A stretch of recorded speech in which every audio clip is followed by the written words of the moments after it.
Well, there's a lot going on this week, and I do mean a lot.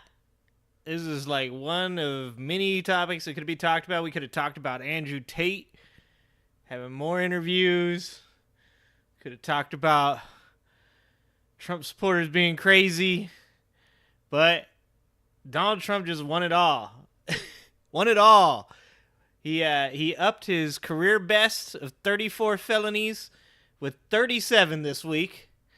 And, he's still got, 2 or 3 indictments to go? He's still got Georgia. He's still got January 6th. I don't know if this is the bar yet. What is he facing? He's facing, 400 or 500 years now? This man, he better hope to get some time served and hopefully some community service, because even 2 of these is fucking true. You're in trouble, big guy. All right.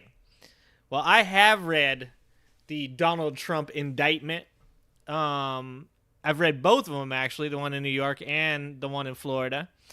But for those people that haven't read the Donald Trump indictment in Florida, we're going to go over a little bit of it. We're going to skim through it. Then we're going to take a look at some videos. And we're going to talk about all the reasons that his defenses are utter and complete bullshit.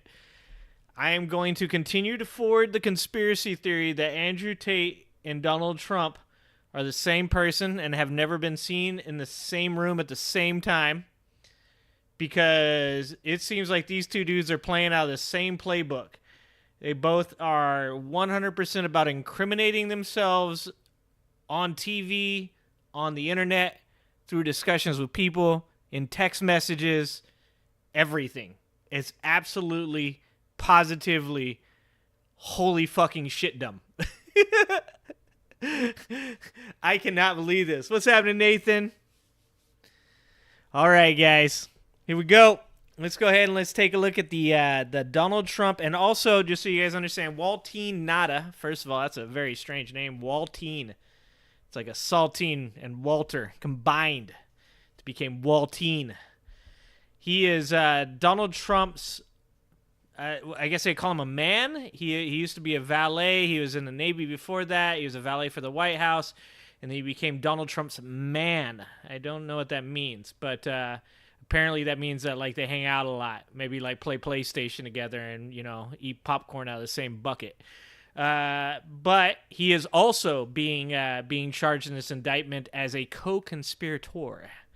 So we're going to skim through this. Most of this front stuff, I encourage everybody to go and read this. This is actually a pretty quick read. I started in on the Durham Report, which is a fucking novel. That's 315 pages. If you guys want to get in on that action, that's going to be a whole series of live streams. His fluffer? Yeah. It might be his fluffer. That may be one of the man's jobs. That's all I'm saying. I don't know. Can Donald Trump even get it up anymore? I mean, there are pills for that kind of stuff, I guess. Lots of them. It's big business. Let's see. All right. So, the gist of it is that, Donald Trump, when he was leaving office in 2020, when he was finally evicted from the White House after multiple phone calls and attempts to stay in the White House, and he was finally evicted, on his way out, he had a ass load or fuck ton, depending on what unit of measurement you want to use, of storage boxes that he had accumulated over his time in the presidency. Now, these boxes included all kinds of things, not just documents, but included, many keepsakes, news clippings, photographs. Apparently, he said there were shoes and other things in it, which is very strange, but okay. But also mixed in with the junk drawer of storage boxes that he had were everything from, mildly classified to secret and top secret documents that were just, haphazardly mixed in there. Now, during that time, he supervised these boxes being taken from the White House and moved to, I believe he moved them to Mar-a-Lago initially, and then they were moved to multiple other places after that, including, Westminster, or what is the place in New Jersey? Let's see if we can find it here. I can't keep up with where all these rich people live. They have too many residences. It's hard to keep all the addresses. Bedminster, wrong Minster, New Jersey. That's where his other golf club is. I don't even own one golf club. I don't know what that life's like. So, anyways, these boxes were kind of moved around, and they contain some very, very sensitive information. And that is what got us to the point that we're at today, where Donald Trump has, finally maybe hit his career best with 37 felonies. We'll see about that. He might get 40 in the Georgia case, or maybe in the January 6th case. Let's see. So, on March 30th, 2022, the Federal Bureau of Investigation opened a criminal investigation into the unlawful retention of classified documents at the Mar-a-Lago Club. A federal grand jury investigation began the next month. The grand jury issued a subpoena requiring Trump to turn over all documents with classification markings. Trump endeavored to obstruct the FBI and grand jury investigations and conceal his continued retention of classified documents by, among other things, this is where it starts getting good, suggesting that his attorney falsely represent to the FBI and grand jury that Trump did not have documents called for by the grand jury subpoena, directing defendant Walty Nada to move boxes of documents to conceal them from Trump's attorney, his own people. Like, literally, he's trying to keep his own people from seeing the dumb shit that he's doing. Suggesting that his attorney hide or destroy documents called for by the grand jury subpoena. Providing to the FBI and grand jury just some of the documents called for by the grand jury subpoena while claiming that he was cooperating fully. And causing a certification to be submitted to the FBI and grand jury falsely representing that all documents called for by the grand jury subpoena had been produced, while knowing that, in fact, not all such documents had been produced. Now, they go into detail about exactly why they believe these things. And for all those people out there that play the what about game, what about Hillary's emails, what about Biden, what about Pence, what about Obama, why don't they get charged? Well, there's a difference between your feelings and facts and evidence. And when it comes to taking a court case to trial, a lawyer, the FBI, a grand jury needs facts and they need evidence. And so in the case of Biden, in the case of Obama and Pence, let's go with those two first. They cooperated when approached by the National Archives to get back files that were supposedly taken by them or allegedly taken by them, and they cooperated to make sure that those were returned. Now, see, that's the first thing that the National Archives does, is they approach the person, they say, hey, you have some stuff, you took it with you, hey, we understand. It's like a library, right? It's like, you have the book, we need the book back, please bring it back. Now, if you cooperate, there's no charges. In fact, if Donald Trump had cooperated from the very beginning of all this, there would be no charges because there is no double standard. This is how everybody is treated. If you take something that is top secret with you to your home and you're not the president and it hasn't been declassified, then the archives would like it back for good reason. So in Obama's case, in Pence's case, they both agreed to cooperate with the archives and they returned those documents. Now, in Biden's case, what actually happened was his lawyers became aware of documents that were both in a closet and inside of a locked garage. Both of those sets of documents were then returned for the archive, but they were actually told by the lawyers of Biden that they had them. Once again, in this case, they are cooperating, which is the key term to why these people were not prosecuted and why Donald Trump was because Donald Trump did not cooperate. In fact, Donald Trump falsely claimed to be cooperating and was not cooperating. In fact, he was actively trying to hide the fact that he had these documents. Which golf course did his ex-wife get buried at? Oh, that's a good call. I forgot about that. Could he have been moving the boxes to conceal Oh, dude. That is a good call, Nathan. We're going to have to look into that. We're going to have to get, what is his name, Mueller or whichever one, Durham? Somebody's going to need to start looking into that casket. I think that we need to get that shit pulled up. He should have just complied. Exactly. And this is where the Trump defenders are just fucking insane. If you read this indictment, which 99% of them have not, you'll come to understand that the reason that Donald Trump is on trial in an indictment, which is something that has never happened to a former or standing president, it's because he didn't comply. And what were his reasons? So if you want to get into the three possible reasons for why I think Donald Trump possibly didn't comply, it's a little bit of a spectrum. You could have one, which is probably the true one, which is, you apply Occam's razor to it. What's the simplest explanation? Donald Trump's a moron, and Donald Trump had tons of boxes, and he didn't know what he had in those boxes. That doesn't mean that it's not a crime. It just means he's a fucking idiot, okay?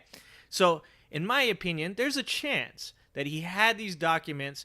They were in all of these boxes. He got scared once the archive started asking for them back. He recognizes at one point or another that he might have something he's not supposed to. So what does Donald Trump do? He does Trump shit. He starts trying to burn the evidence, because that's what Donald Trump's good at. He's good at hiding shit, and it's worked for him up to this point, so why not continue? Unfortunately for him, the National Archives wanted their shit back. Okay, the second thing, if you want to think of it from more of a nefarious point of view, is he could have taken those documents potentially to either use them against political opponents, or perhaps in a way to leverage his way into positions where he can make money for himself and his family by selling them. Now, if I'm in Donald Trump's camp, if I am a Donald Trump supporter and I'm reading this indictment, I would not be able to defend it, because I hope I'm a logical human being, and I, have some abilities to read and retain information and kind of suss out the details of, when a person literally hides the fact that they have documents multiple times. That's pretty fucking suspicious. But a lot of people don't believe that. So they think there's this double standard. Well, the double standard doesn't exist. Well, what about Hillary's emails? Hillary's emails, though, even Comey said it at one point or another, he said, her activities seem suspicious. However, there's no evidence to take this to trial. Do you think James Comey, a Republican, a person who was put into his position by George W. Bush, really loves fucking Hillary Clinton? He literally cost her the entire election. So if you want to be just completely logical about the situation, he had no reason to help Hillary Clinton. And even he said, though the things that happened were suspicious, and I do not like the way that she handled these things, there's no evidence to take it to trial. So everybody keeps saying this thing where there's a double standard, and if you just think about it long enough, you can tell that she was doing something. Her having a server all by itself was just, it's something. It should be looked into. It was looked into, and there was no evidence to take it to trial. That doesn't mean that nothing happened that was nefarious or shady. It just means that they couldn't prosecute her for it. So when people say things like, I feel and I think, those aren't qualifiers for taking that to trial, and no one's going to do that. Because if you can't win a case, you don't take it to trial. So there is no double standard there. If they would have found enough evidence to take Hillary to trial, they would have. If Biden, Pence, and Obama didn't comply, they would have been taken to trial. It isn't a double standard. Trump's just a fucking idiot. He just is not a very smart person. And when you read this indictment, you realize that. I didn't realize exactly how stupid he was until I actually read this indictment, and just, it's insane. So let's see. As a result of Trump's retention of classified documents after his presidency and refusal to return them, hundreds of classified documents were not recovered by the United States government until 2022. One of the things about Hillary's emails was there's something like, I think 102 or something like that documents, and only 3 of them, I believe, were actually like secret or top secret. What we get into here is how many actually Trump had that were secret and top secret, and it'll blow your fucking mind. I don't think the things on her email would be as sensitive as Trump's top secret compartment. No, that's exactly what I'm saying, DJ. Exactly what I'm saying is, even so, here's another thing about that. These emails that were sent to Hillary Clinton, they had a C in brackets to call them classified, okay? If you've ever read an email, it's very simple to miss something like a C in brackets, right? They never provided any type of training for these politicians in any way when it comes to handling emails, it being classified, top secret or secret, because it's not really something that happens, right? On Trump's files that he has, they literally say top secret. They literally say secret. Or they say declassified. Or they say non-foreign for not showing to foreigners. Or they say 5 eyes on it, which is the 5 countries that are participating in an intelligence community with the United States of America. These are clearly denoted as being top secret, secret, classified, non-foreign. That's not the same as what was happening with the emails. And the emails is a whole nother thing. It's a whole nother thing. Let's see. On January 17th, nearly 1 year after Trump left office, this is a year, and after months of demands by the National Archives and Records Administration for Trump to provide all missing presidential records, Trump provided 15 boxes, which contained 197 documents with classification marks. That's 197 documents that he initially returned. That was the first, like, he's like, I'll just give him 197. That should make them happy, right? I mean, they'll just take it and they'll be good. No, that's not how it fucking works, man. They have, like, records of this shit. I cannot believe that he's this stupid. On June 3rd, in response to a grand jury subpoena demanding the production of all documents with clarification markings, Trump's attorney provided to the FBI 38 more documents with classification markings. That's like it turns out we still had these ones. Sure, take them. But you're still holding on to more. Like, he's literally trying to hold on to just a couple more. Just, if I could just, can I keep these ones? Like, it's the fucking most insane thing I've ever read. After watching that Andrew Tate thing last week and then seeing this shit this week, I am just convinced that there is a lot of stupid people with money. That's what I'm coming down with. On August 8th, pursuant to a court-authorized search warrant, the FBI recovered from Trump's office and storage room at the Mar-a-Lago Club 102 more documents with classification markings. So to be completely clear, this is the third time that these documents have been asked for or something has been done to procure them. And on the third time, they still pulled 102 of them from him. How many got lost? How many of them did end up getting destroyed? That's a question. How many of them went somewhere that we don't know about? That's what I want to know. Here's the thing about the whole 102 and the FBI warrant. A lot of people on the right say things like, it should have never been a warrant. How dare they go to his house and serve a warrant on a former president? Well, some of these fucking documents had nuclear secrets. It had the capabilities of foreign countries. It had plans of attack in case of, like, a counterattack from, like, someone like Iran, or an attack from Iran and our counterattack to them, or how somebody like Israel would counteract an attack from Iran. These are secret, top fucking secret. These are things that are considered to cause irreparable damage if, like, other people, foreign entities were to see them. He had 102 of these. Do you think the FBI should just sit on their hands and be like, well, let's just wait until he gives them to us? What if he is nefarious? What if he is shady? What if he wants to sell those secrets? What if he sells them while they're sitting on their hands, and then when the FBI shows up and he goes, I don't have those anymore? That's bad. And nobody should be sitting here going, that's absolutely ridiculous that the FBI raided his house. They do the same to you.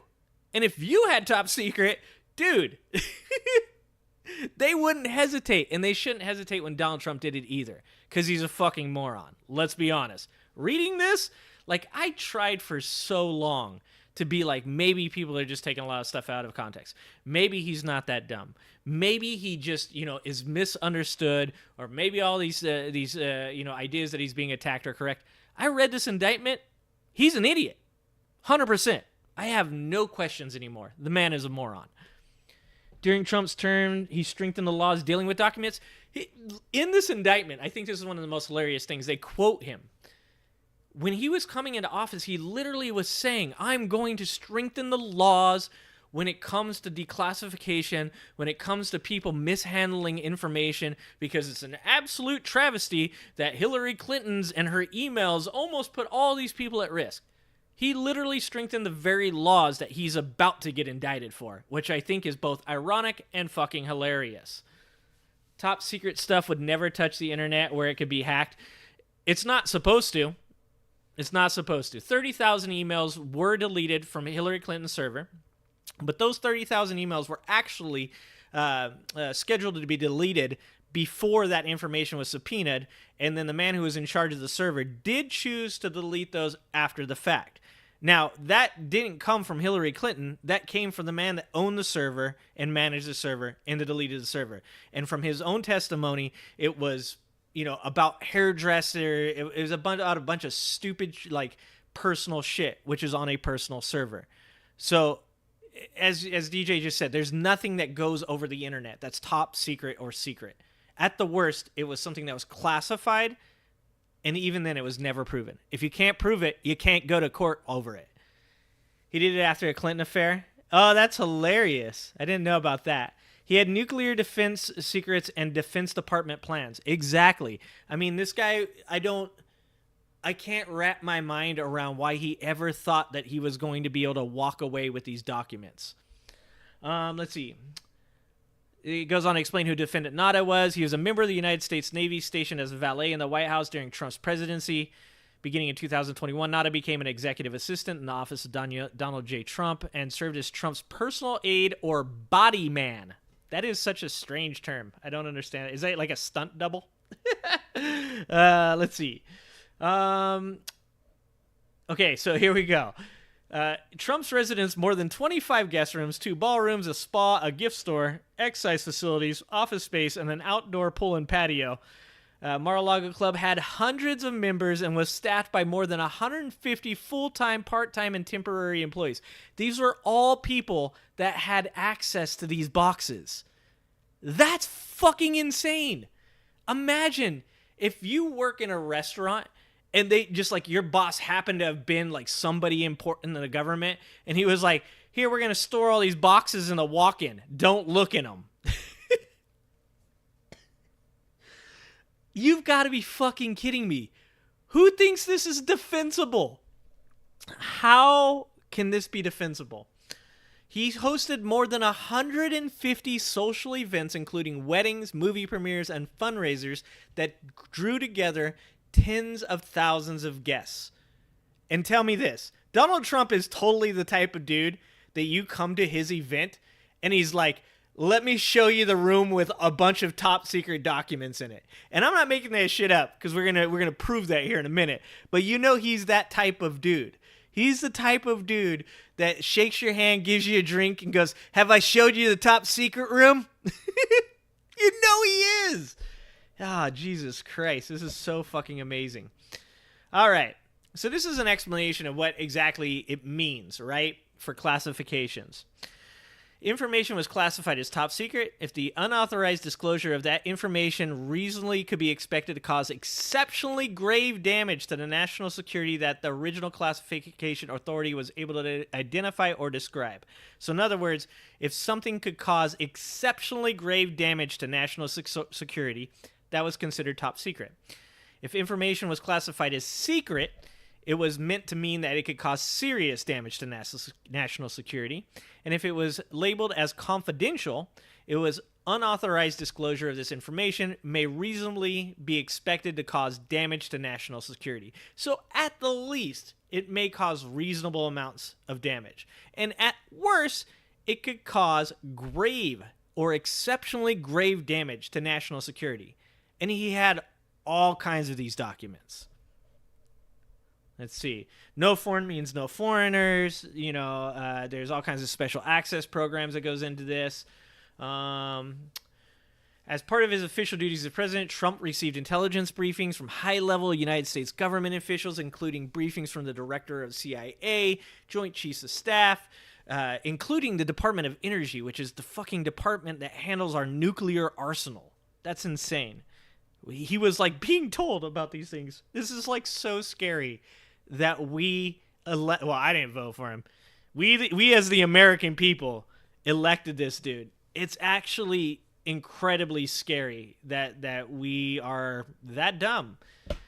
As a candidate for the president of the United States, Donald Trump made the following public statements. On August 18, 2016, Trump stated, "In my administration, I'm going to enforce all laws concerning the protection of classified information. No one will be above the law." He's his own worst enemy. "We also need to fight this battle by collecting intelligence and then protecting our classified secrets. We can't have someone in the Oval Office who doesn't understand the meaning of the word confidential or classified." I just can't. I can't. These are his own words. Service members here in Northern Carolina have risked their lives to acquire classified intelligence to protect our country. And then you were just showing it to fucking reporters. He then made a much larger statement here that goes into people's use of this information for political attacks and such, and why it's so important to keep it secret. It's absolutely insane. Everything comes back. Yeah, because he can't shut up, Nathan. This man cannot keep his mouth closed. And I'm about to show it in some videos here that are just recently after he did his after he pled not guilty. He can't shut up. He did it with E. Jean Carroll after he was sued for defamation and lost the case. He literally defamed her a day later again. He can't stop himself. Like, that's my point. Like, everybody that talks about double standards don't understand. Okay, Donald Trump isn't being tried for these offenses because there's a double standard. It's because he's a moron. These other people do shady stuff. And it definitely should be prosecuted. And if you can fucking prove it, please do it. Because everybody should be held to the same standard. I agree with that. That's not the double standard. The problem here is that Donald Trump is a moron, can't keep his mouth shut, and for the first time ever, a politician came out and did some dumb shit and then just went and told everybody about it. In text, in fucking email, in recorded conversations, in front of attorneys who take notes to protect themselves. I just cannot understand how anybody could be this stupid. And I can definitely not understand how anybody could be stupid enough to have voted this man into office. This is incredible. Kid Rock even knew he shouldn't be looking at. Dude, he showed Kid Rock the map. In this indictment, they talk about him showing a map to somebody and saying, you're not supposed to even be seeing this. This is top secret, and it's still classified. And Kid Rock goes on, Fox News? And he's like, he's showing me maps, bro. He's showing me maps, and I don't think I'm supposed to be looking at him, but I'm like, whoa, this fucking shit is cool. They probably went out back and shot up a fucking 12-pack of Bud Light right after it. Just like, we're such fucking idiots. I cannot believe that this is actually happening. This is beyond fucking mind-blowing. This is ridiculous, and I can't wrap my mind around how this guy was ever elected president. Like I said, I tried to give him the benefit of the doubt. I tried to be like, maybe it is a lot of political attacks. Maybe, I don't know. I just couldn't perceive that somebody could be this stupid. It's mind-boggling. Okay, so here we go. This is a bit of a timeline. In January 2021, as he was preparing to leave the White House, Trump and his White House staff, including Nada, packed items including some of Trump's boxes. Trump was personally involved in this process, so he can't even say, I wasn't there. Hey, they took some boxes. I didn't know they were going to take the boxes. No, he was there. He personally supervised the moving of these boxes. Trump caused his boxes containing hundreds of classified documents to be transported from the White House to the Mar-a-Lago Club. And one of the things that needs to be recognized here is every step of this process, there is somebody that is not classified to look at this information, even if he had declassified them. Even if he had said, I get to look at these because I'm the president of the United States. The people that are transporting these documents, the people that are literally picking them up, walking them in, putting them in, and all they have is a flimsy cardboard cover on them, none of them are allowed, they do not have the security access to look at these boxes. That alone is insane. From January through March 15, 2021, some of Trump's boxes were stored in the Mar-a-Lago Club's white and gold ballroom in which events and gatherings took place. Trump's boxes for a time were stacked on the ballroom stage as depicted in the photograph below. Now, these are kind of shitty photographs, so let's go here. We got QAnon Shaman Yoga Pants still in there. We should go back and look at the QAnon Shaman Yoga Pants one more time. That was amazing. Trump boxes. I bet I can find it just by putting in Trump boxes. That's how easy it is now. Holy shit. Let's take a look. Look at that. That's on a stage. Like, a stage is literally where people come to see things. You can't make this shit up. Look at them. Some of them don't have tops on them. And Trump goes to say that these are actually staged, no pun intended. But these photographs, a lot of these photographs don't come from the FBI. They come from the FBI getting them off of people's phones, off of Trump employees that took these pictures. They're not from the FBI. They're from his employees. It's absolutely amazing. This is where they eventually move them to. Once again, you can see the type of lids that are on these. These aren't well protected in any way, shape, or form. This is where they moved them to. You can see there's there's towels in here. There are people emptying trash cans. This is once again a place where anybody can wander into, pull the top off of one of these boxes, and look at fucking nuclear armament, the capabilities of other countries. This is insane. Is this them? I'm always careful with this shit. Is this them moving I wonder if this is from him moving. I'm not going to call that out. I don't want to be saying that that's something it isn't. This is one of the most insane ones. So this is a box, right? That was stacked in a closet. There's 2 or 3 boxes on a stack. One of them fell over, and then that Nada guy goes in, takes a picture of it, sends it to an employee and says, "Hey, what the fuck are you guys doing? You put the boss's papers in here and they fell over, and look, this shit spilled all over the floor." This isn't, FBI didn't do this. This is literally from Nada's phone going to another employee, to which the employee replies, "Oh, sorry, the boss had my phone." Donald Trump has his phone for some reason. "I'm so sorry, I'll come clean that shit up." So imagine this scenario. Here's a box that Trump admits at one point or another he has no idea what's in them because there's so many of them. There's so much shit in all of them. He doesn't know what's in any one of these boxes. You're the fucking house cleaner. You walk in. Oh, the boss's shit's on the ground. You start picking it up. Boom! There's the grassy knoll. Second person on the grassy knoll's in that box. All I'm saying is anybody could have picked up a defense, something that has Ukraine's defense capabilities on it, stuck it in their back pocket, and went and sold that shit to the National Enquirer. There's so many things that could happen that if anybody has a brain and they see something, that they know they could sell that shit for so much money. Even just it being on the floor like that. This is just what kind of security is Donald Trump working with? It's insane. All right. Sorry, I'm going on a rant here. It's mind-boggling to me. I really cannot figure out how anybody could be this stupid. I don't give a shit. So there's a good exercise.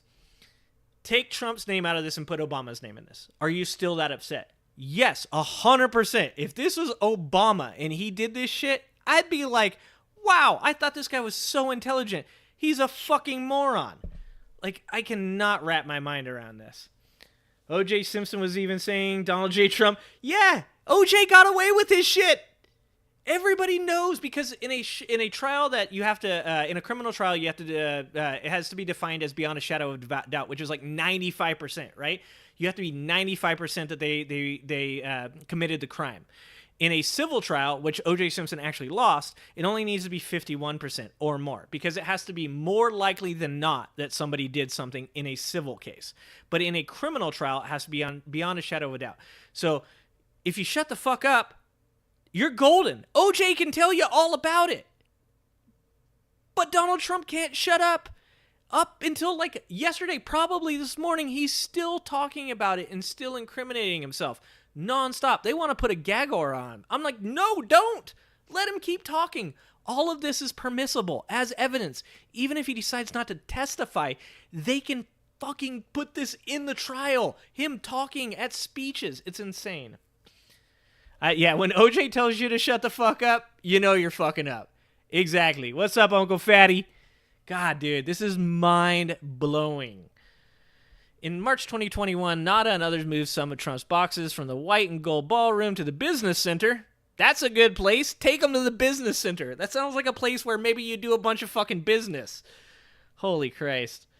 Okay, On April 5th, 2021, an employee of the office of Donald J. Trump texted another employee of that office to ask whether Trump's boxes could be moved out of the business center to make room for staff to use as an office. Good God. Whoa, okay, so POTUS specifically asked Walt for those boxes to be in the business center because they are his papers. Later that day, Trump Employee 1 and Trump Employee 2 exchanged the following text messages. Trump Employee 2, we can definitely make it work if we move his papers into the lake room. They're talking about making room for them to work. So in other words, they're trying to fucking work, and there's boxes of top secret fucking confidential information in their way. Jesus Christ. Trump Employee 1, there is still a little room in the shower where his other stuff is. Is it only his paper he cares about? There's some other stuff there that are not papers. Could that go to storage, or does he want everything? Trump Employee 2, yeah, anything that's not the beautiful mind papers. First of all, the beautiful mind papers. Really, Donald? This is the opposite of the beautiful mind, bro. Jesus Christ. Can definitely go to storage. Want to take a look at the space and start moving tomorrow in the morning? It's fucking insane. After the text exchange between Trump Employee 1 and Trump Employee 2 in April 2021, some of Trump's boxes were moved from the business center to a bathroom and shower in Mar-a-Lago's club's lake room, as depicted in the photograph below, which we already looked at. That's this one right here. It's got a chandelier.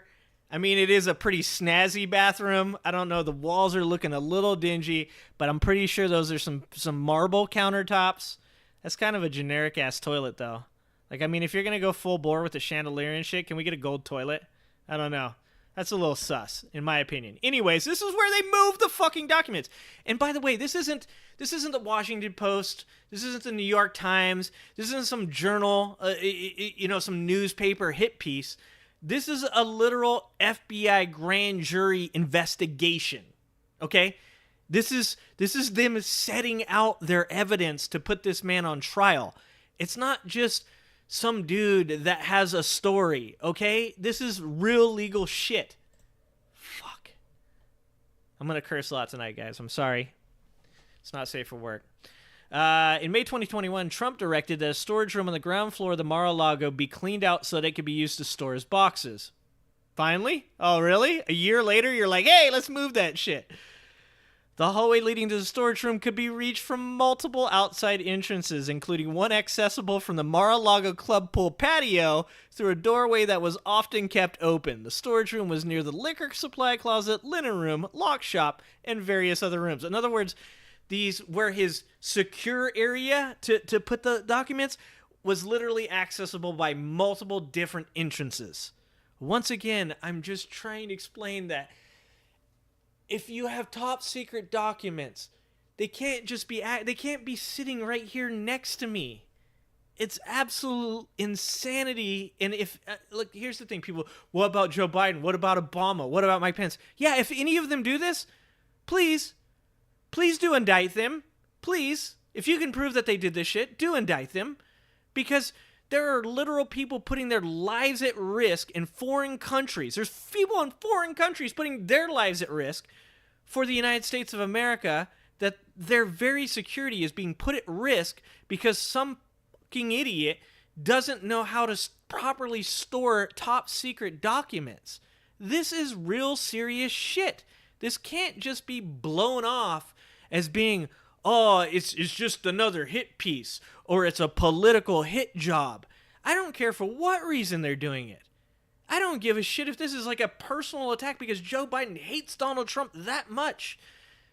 This is fucking ridiculous that this has happened, and you should be punished for doing this. If any one of us did this, we'd all be going to prison for like 400 years.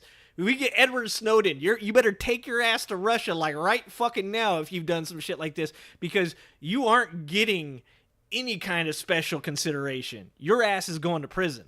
That's insane. Should have had a Japanese toilet. Yeah, where's the bidet at? I know that's not Japanese, right? But is it? I'm not a very cultured individual. I'm from the trailer park. I think there should have been at least a bidet in there, really churched up that bathroom just a little bit better, right? I mean, come on. Let's be honest. You're gonna put a chandelier in your bathroom, and you're gonna just have like a generic toilet you picked up at Home Depot. It's kind of weak, bro. All right. On June 24th, Trump's boxes that were in the lake room were moved to the storage room. This is like it's like a video game. I don't even understand. After the move, there were more than 80 boxes in the storage room as depicted in the photographs below. So that would be this one here. So this is the storage room, right? This is where they were eventually located. It looks like maybe we got a Whole Foods bag there, a couple Amazon packages over here. That might be a copy machine there in case you wanted to, make some copies of the top secret information at your leisure. Fuck. Oh my God. On December 7, 2021, Nada found several of Trump's boxes fallen and their contents spilled onto the floor of the storage room, including a document marked secret. So this is that picture here. This is that picture here. It has a document marked secret. If we go back to it, a secret document means that serious damage could be done to national security if it was seen by people's eyes that do not have security access appropriate to viewing that document. That was in that box. That could have been picked up by fucking Maria, the cleaning lady, okay? Anybody could have picked it up and walked off with it. And someone probably did. That's the scary part. Somebody probably made off with some documents. This shit is insane. Which denoted that the information in the document was releasable only to the Five Eyes Intelligence Alliance consisting of Australia, Canada, New Zealand, and the United Kingdom and the United States. One thing I want to make clear, too, here is I think there's something like 13 documents that could not be applied in the trial because they were so top secret that they couldn't put them as evidence because they couldn't be seen by the general public or by the people involved in the case. So secret that they couldn't even be used as evidence. That's the stuff that he had in these boxes. That's pretty fucking insane, people. This is from Nata, who texted Trump Employee 2. Once again, Nata is the other person being held on trial for this. I opened the door and found this. Then he posted the picture. Nata also attached 2 photographs he took of the spill. Trump Employee 2 replied, "Oh no, oh no, oh no, oh no." And I'm sorry, POTUS had my phone. The president had an employee's phone. I'm just hoping that this is like a higher level employee. It wasn't just like a busboy. Like the POTUS is like wanting to play Candy Crush. He's like, "Give me your phone. I'm bored." One of the photographs Nada texted to Trump Employee 2 is depicted below with the visible classified information redacted because, of course, they don't want you to see it because you're not supposed to see it. Trump's unlawful retention of this document is charged in count 8 of this indictment. All right. Okay, so this is very important as well. In May 2021, Trump caused some of his boxes to be brought to his summer residence at the Bedminster Club. Like the Mar-a-Lago Club after Trump's presidency, the Bedminster Club was not an authorized location for the storage, possession, review, display, or discussion of classified documents.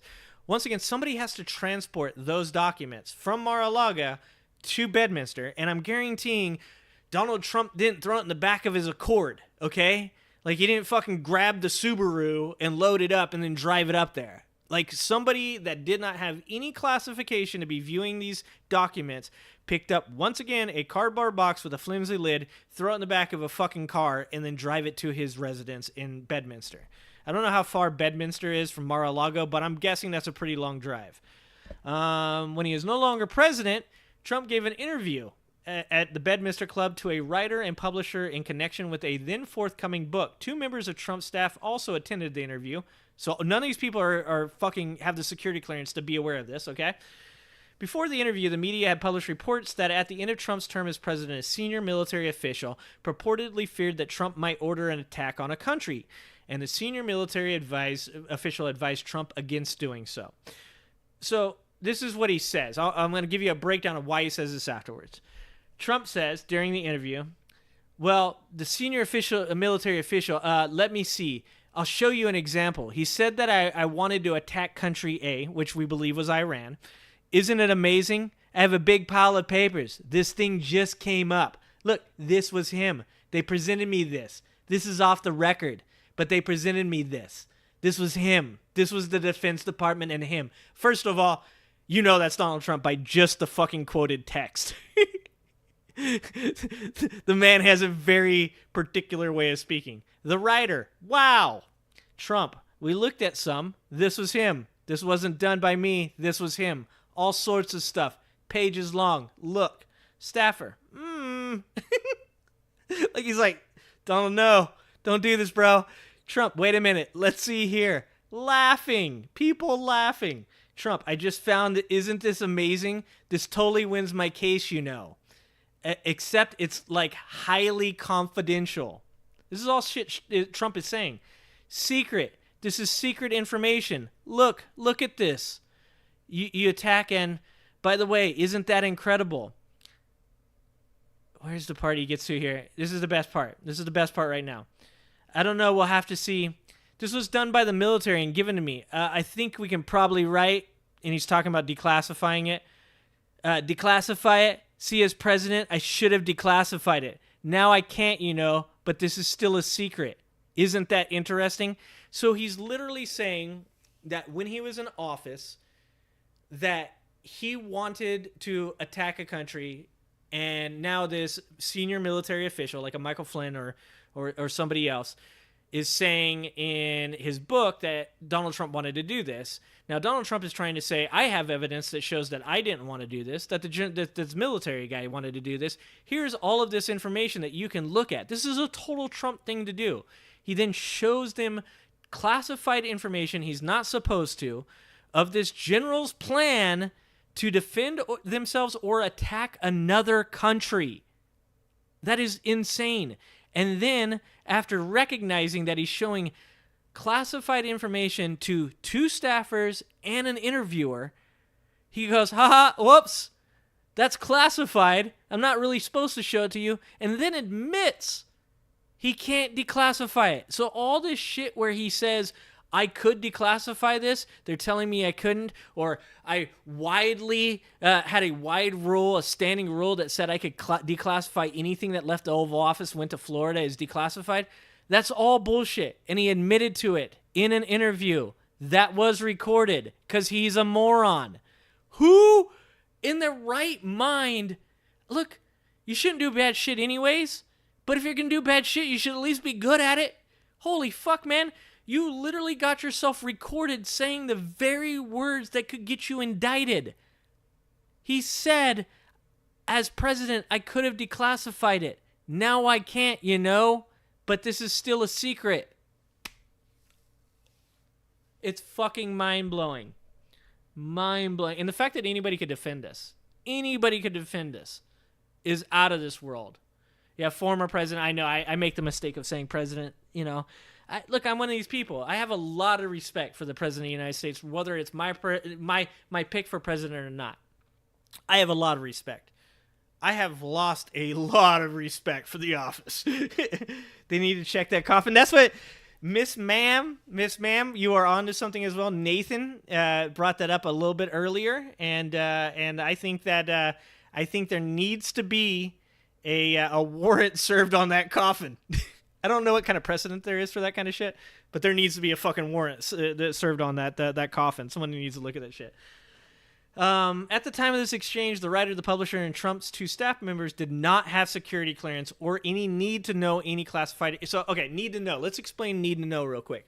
So one of the other arguments that people use is because Donald Trump used to be president, he still has the ability to look at information that's top secret, or classified. Wrong. 100% wrong.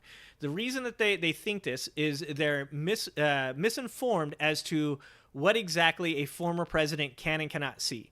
So if Obama, as most presidents do, is going to a foreign country to, let's say, broker some type of deal to get aid to the Ukraine, he has the right to approach any one of the departments in the government and say, I need information pertaining to the Ukraine war and their military capabilities and, you know, let's say how many casualties they had, let's just say. And if the department that he's speaking to feels that it's appropriate for him to see classified secret information, I don't know if he gets see top secret, or top secret information, let's just say hypothetically, then they get to show him that information and he can then go use it. Donald Trump at no point approached any department to ask for the security clearance to do so. He never had a reason. You can't go to the Department of Energy and go, hey, I'd like to know about nuclear weapons because, I don't know, I'm going to write a book. Like, that's not actually, that doesn't happen. Regardless of even people like myself who think our government are a bunch of fucking idiots, other than Donald Trump, they're not. These are real people with real jobs who really care about fucking trying to do something for the United States of America. And the last thing they're going to do is declassify a bunch of information for some former president so he can show it to Kid Rock. Jesus Christ. Maybe the government isn't the problem. Maybe it's us. Maybe it's the people. Because Jesus Christ. Exhume Ivana! Uncle Fatty, I want to see you at the next Trump protest or whatever with a huge sign, dude. Exhume Ivana. Exhume Ivana. I want to see that shit, dude. We need to get out there because this shit is getting out of control. All right. In August of 2021, when he was no longer president, Trump met in his office at the Bedminster Club with a representative of his Political Action Committee. So somebody from PAC, right? This had to have been Kid Rock. It had to have been Kid Rock. I am going on record. Quote me on this. I believe the person he showed this map to was Kid Rock. Okay. Commented that on an ongoing military operation in Country B was not going well. Trump showed the PAC representative a classified map of Country B and told the PAC representative that he should not be showing him the map and not to get too close. The PAC representative did not have security clearance or need to know classified information. Once again, Kid Rock definitely not on the fucking security level to be able to look at this shit. The information set forth above. Trump said at a press conference, the first thing I thought of when I heard about it is, how does the press get this information that's classified? How did they do it? You know why? Because it's an illegal process and the press should be ashamed of themselves. But more importantly, the people that gave out the information to the press should be ashamed of themselves. Really ashamed. Really ashamed, Donald Trump. The man, like, just constantly, it's just like the Andrew Tate thing. It's 100% like the Andrew Tate thing. He is just a victim of his own idiocy, and his words always come back to bite him. So this goes on and on and on, and the dumb shit does not stop. It doesn't. It goes on to talk about how when originally subpoenaed for the information, Donald Trump talks about how he wants the boxes removed. They take 60 boxes to the Bedminster or Mar-a-Lago spot. They bring back only 30. The attorney one ends up being in a place where he's literally just like told, don't look through the documents until we have a chance to look through them.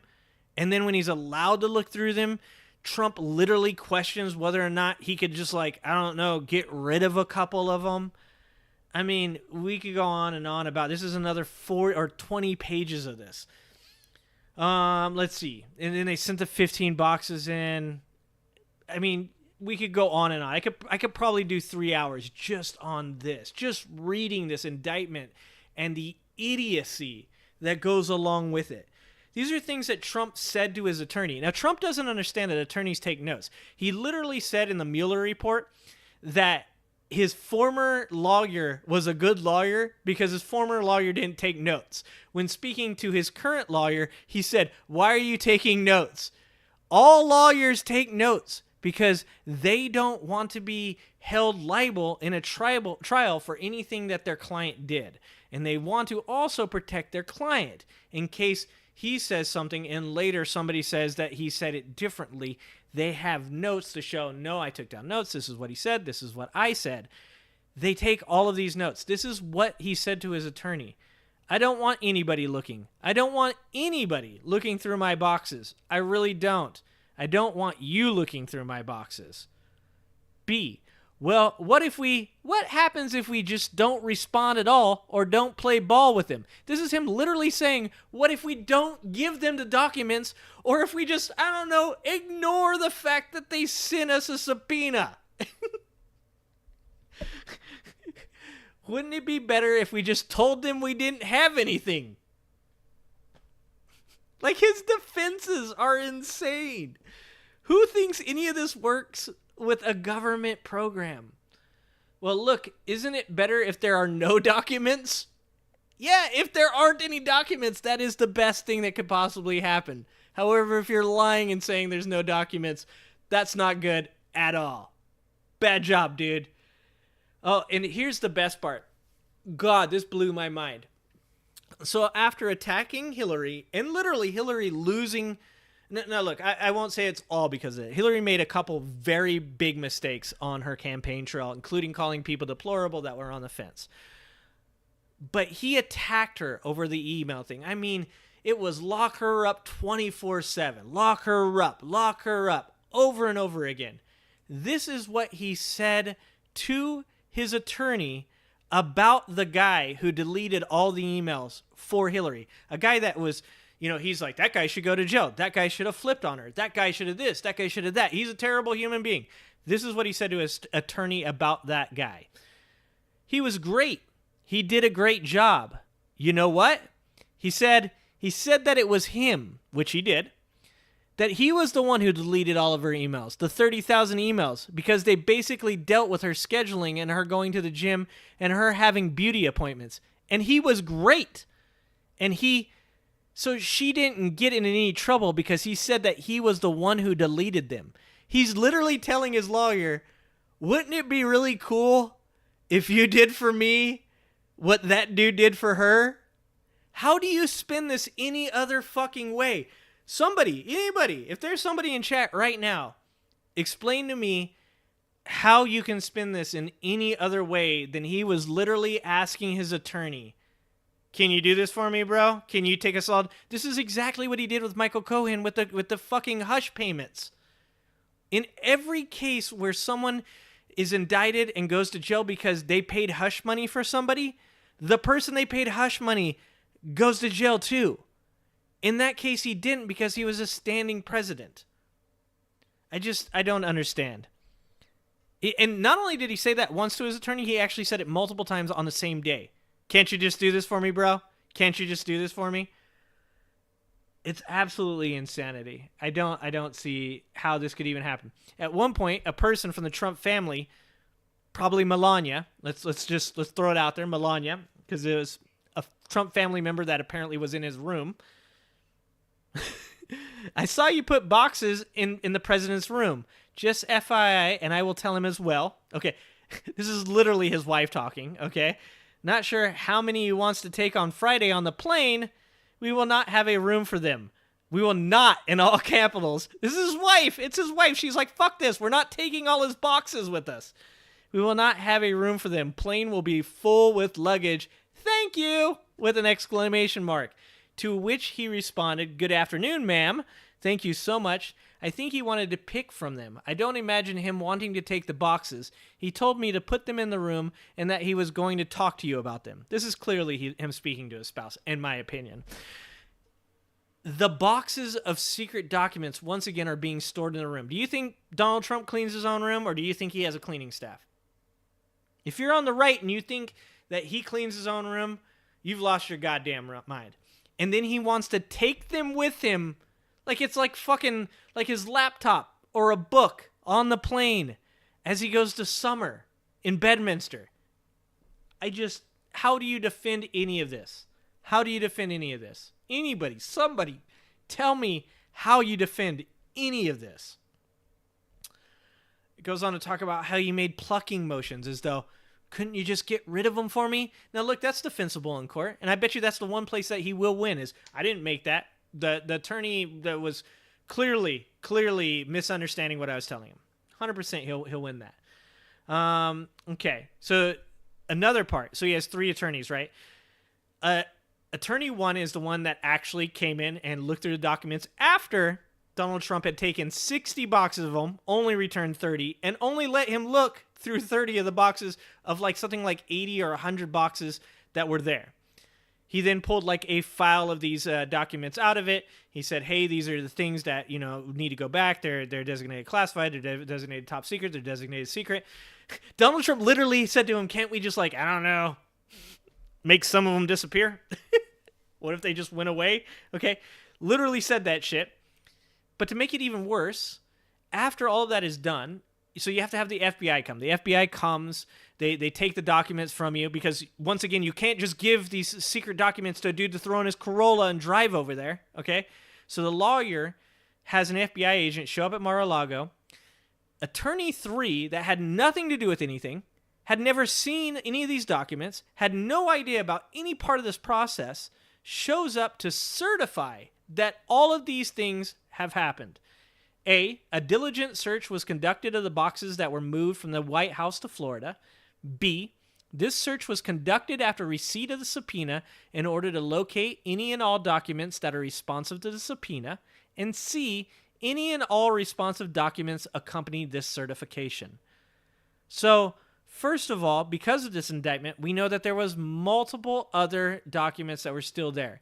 So this lawyer falsely certified that they had went through every box and gotten every document out of it that was classified, secret, or top secret. Once again, that's a crime. In and of itself, that is a crime, and it is indefensible. Indefensible. You, like the people, double standard. There's so many double standards. No one is as dumb as this guy.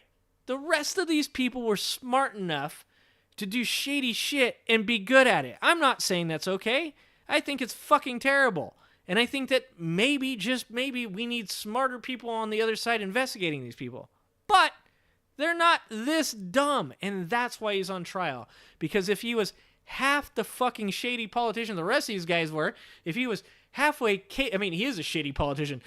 If he is halfway as capable at being shady and getting away with it as these people, he wouldn't be on trial, folks. He'd just be like all the people you bitch about. He would just be getting away with the dumb shit that he's doing, but he's not, because he's a moron. Jesus Christ. So this goes on to show, here's the breakdown. Okay, these are the things that were seized by the FBI. This is after twice him specifically saying he sent all the documents. These are the documents that were seized from him afterwards by the FBI. In Trump's office, 27 documents were located. 6 were top secret, 18 were secret, 3 were confidential. In the storage room, which we took a look at, 75 documents were found. 11 were top secret, 36 were secret, 28 were confidential. Even when comparing this to the email server, they said that there was barely anything. I think something like 3 of those were actually like classified in any way, shape, or form and could be in any way seen as being like mishandled. 3. Just the documents that he tried to hang on to till the very bitter end, that he tried to hold on to with his little tiny sausage fingers. He didn't want them to take away. He was gripping them so hard. For what reason? We just don't fucking know. Is he an idiot and didn't know they were there? Is he fucking trying to sell them to fucking make a couple extra bucks? Was he actually trying to sell out the United States of America? We don't know. Because he's too big of a fucking idiot to even understand his logic. But out of all of those documents, 17 were considered to maybe have been able to cause irreparable serious damage to national security. Think about that. Think about it for 1 second. 17 documents that could cause irreparable serious damage to national security. And then, on top of that, another 54 documents that carried the ability to cause serious damage to national security. And just, little icing on top, 31 documents that could just, cause a little bit of damage, probably enough to, make our foreign, allies look at us like we're a bunch of fucking idiots that hired a reality series guy to become our president like we're already halfway through Idiocracy. I just don't even understand. Great job on the stream. Later, Nathan. Thanks, buddy. Appreciate you being here. As always, love you guys. Thanks for hearing me rant. I've been ranting in my head for 3 days. My wife's tired of hearing me. She's like, if you could just be quiet. So if you guys want to look into this actually goes into what each document in, like I said, 13 of these were too secret to actually show. And this has top secret, no foreigners, special handling. Literally that's how it's supposed to be handled. But 13 of these documents were even more sensitive than top secret, no foreigners, special handling. That's insane. What did those documents have in them that they couldn't even present in a trial to potentially find this guy guilty of something like espionage? So if you want to look at it, and I really do, I encourage you guys all to read these. I encourage you guys 100 times. Please do. Please do. Read these. It's not a very long read. And the more information you have when discussing these topics, the better off you are, because there's a lot of misinformation out there. There's a lot of people that want to just defend because they're cult members, because they literally can't wrap their mind around the fact that they've been brainwashed to the point that they just can't think bad about a person that literally fucking indicted himself. That's insane. So, like I said, this goes through. It also goes into, if you guys want to know how many years this actually potentially carries for him and Waltine. Once again, what a weird name. Walter and Saltine combined. Waltine. How much they are literally going to be charged with. It's actually, I think for Donald Trump, it's a total of 100 years. 100 years. And for Nada, I think it's something like 40. Right? And let me see if I can find it real quick. And the decertification. I mean, so it's everything. It's everything from obstruction of justice to mishandling information without declassified information. It's a myriad amount of charges, that false statements and representations.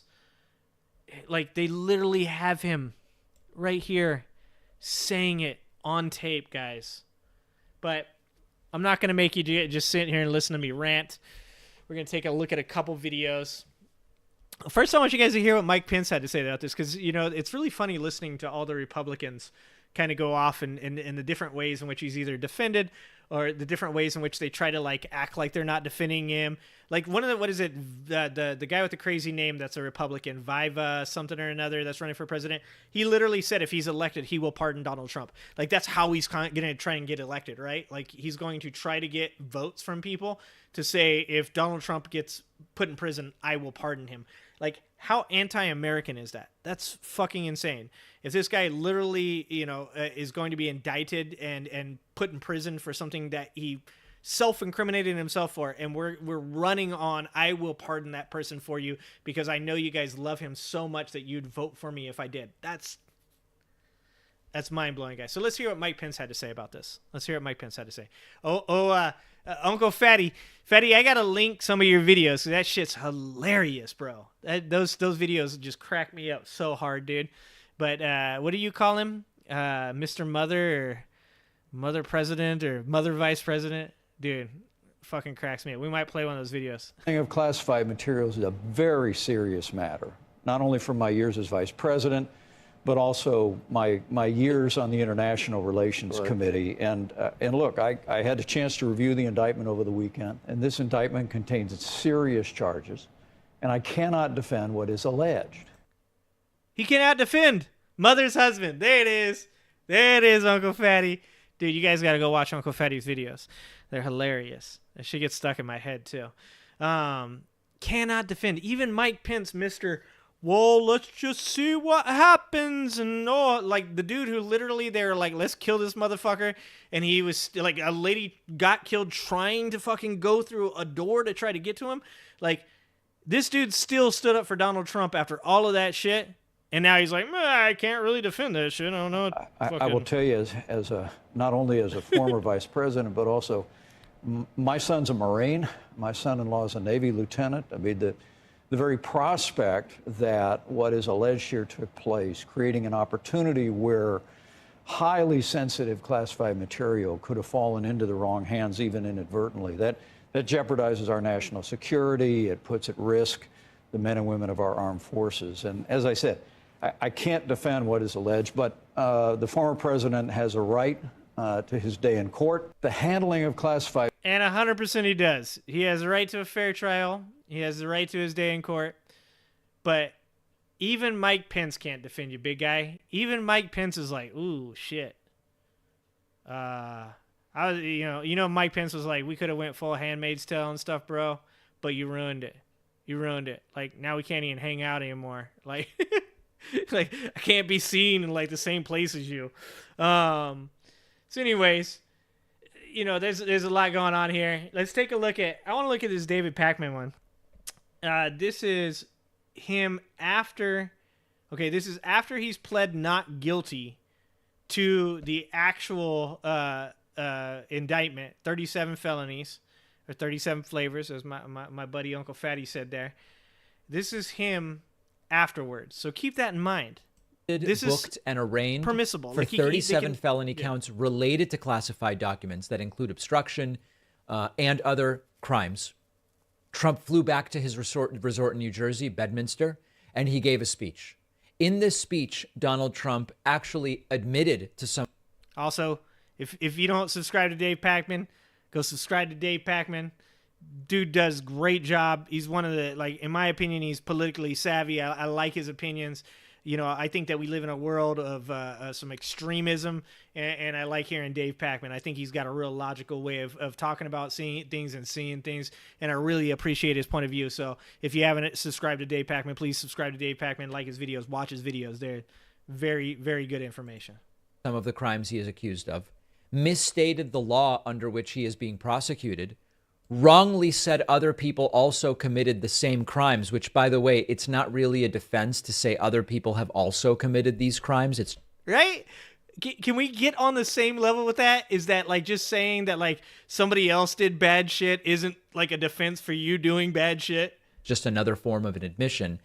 And maybe most importantly, really seemed dejected and as though he is extraordinarily scared, which reportedly he is. Really a speech for the ages, which contained this instant classic line from Trump. I did everything right and they indicted me. It is truly beyond parody, but it is really an important speech because this speech is admissible. Shit. Legal experts have written overnight that even if Donald Trump doesn't testify in this trial, or what may be an eventual trial, the speech he gave last night is admissible as evidence. And in last night's speech, he actually admits to much of what he is accused of doing. Let's dive right in. The sham indictment put forward by the Biden administration included staged photographs of boxes at Mar-a-Lago. Many people. And we just went over this. They were not staged. These, you guys heard me read the text messages. This is literal. That these were where these people were putting them and literally moving them back and forth. There's nothing about this that is even remotely staged. And that's the only defense these people have, is that it's the corrupt FBI. And let me rant for 1 second, guys, and then we'll get back to the video. I'm sorry for interrupting. I want to see it. But I want to say this about the FBI. The defense of Donald Trump right now is that every single person in the FBI is so corrupt and hates America and hates good Americans so much that they would willingly attack a former president and put him in jail and potentially cause civil unrest. That's what these people believe. If that's your belief, where do we go from here? If everybody in the government or in the FBI is corrupt, where do we go from here? Because the reality of the situation is most likely that the people that work in the FBI are people that do care. They are people that have worked their entire lives to be where they're at, that do want America to do well, that have a vested interest in America doing well, and do they contain some political bias? Of course they do. But I want to believe, because I'm a hopeful individual, I love America, I love American people, I love everybody, whether or not they agree with me or disagree with me, and that's what makes America great, because it's already great. I believe that every one of those people that are trying to do their job are good people. I want to believe that. I can't get with this idea that every single person in the government is corrupt. Every single FBI agent is corrupt. That's insane. Is there a percentage of people that may be corrupt? Yes, I can agree with that. But not all of them. It's not all of them. And that's just insane to think that. People have asked me why I had these boxes. Why did you want them? So remember, he says the boxes are staged, but actually they are his boxes. And now he explains why. Answer, in addition to having every right under the Presidential Records Act, is that these boxes were containing all types of personal belongings, many, many things, shirts and shoes and everything. As can be seen in the picture where someone, not me, I wonder who it might have been, dumped one of the very neatly arranged boxes all over the floor. They were full of newspapers, press clippings, thousands of pictures, thousands and thousands of White House pictures. The White House photographers, some are with us today. They took so many pictures, and we saved all of them, and they were in those boxes. Do you like the way he deflects? Like I said, it's just like watching the Andrew Tate interview last week. He just fucking deflects and deflects and deflects. He's acting as though we just literally read the indictment. We know that there was classified information. Good thing for him, most of the people that follow him can't read. Clothing, memorabilia, and much, much more. I hadn't had a... Yeah, not me. Wonder who it could have been. That's conspiracy theory 101. I don't know who, somebody, possibly the deep state. Let me throw a couple more keywords in here so that way I can get you guys all worked up because you're too fucking dumb to actually do your own research. You know that thing you tell everybody to do? Do your own research? You don't do yours, and everybody knows it. Our diversity is what makes us great. Uncle Fatty, that's why I love you, bud. Like 100%. That is exactly what makes us great, is our diversity.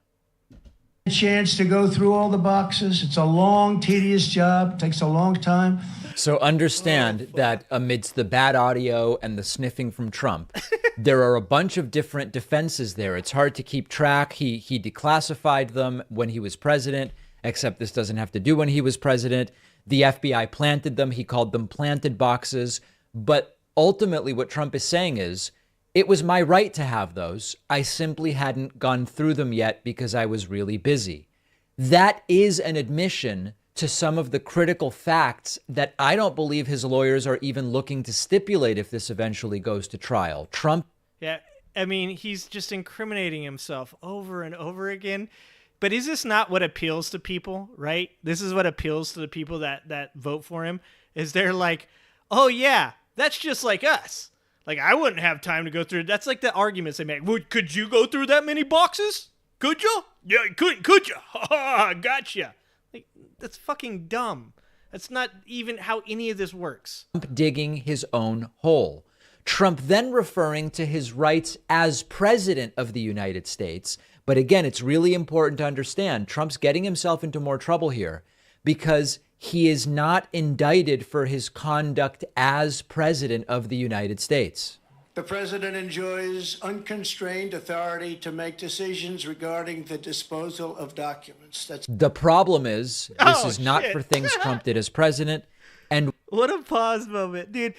Okay, this is a game for sure. Like, pausing Donald Trump is 100% a game because, dude, you get some of the best faces of all time. Okay, what he's trying to say here is that he literally says that he made a standing rule that anything that left the White House and went to Florida was immediately declassified. However, there is no evidence. Like, there's supposed to be a paper trail. Like, there literally is, like, you have to sign papers saying this shit. You have to notify the departments that you're getting this information from, and then you have to get them to agree to allow you to declassify. Even the president, though he does have wide-arching ability to declassify information, he still has to have paper trail. Guess what? It doesn't exist. It didn't happen unless it happened in Trump's mind, which a narcissist at level of Donald Trump probably did. He probably is like, I fucking 100% believe this shit happened. We know he didn't declassify those documents because there's audio of him saying these are classified documents from July of 2021. Unconstrained to make that decision. Neither the archivist nor Congress has the authority to veto the president's decision. The Presidential Records Act does not confer any mandatory or even discretionary authority on the archivist to classify records. Folks. Under the statute. Yeah, folks. He knows. He's dropping that word salad, bro. He's so good at that word salad. I'll give him that. He's old as fuck, and he still can just bring out all these words just like that. Don't mean anything when mixed together, but they sure do make a good word salad.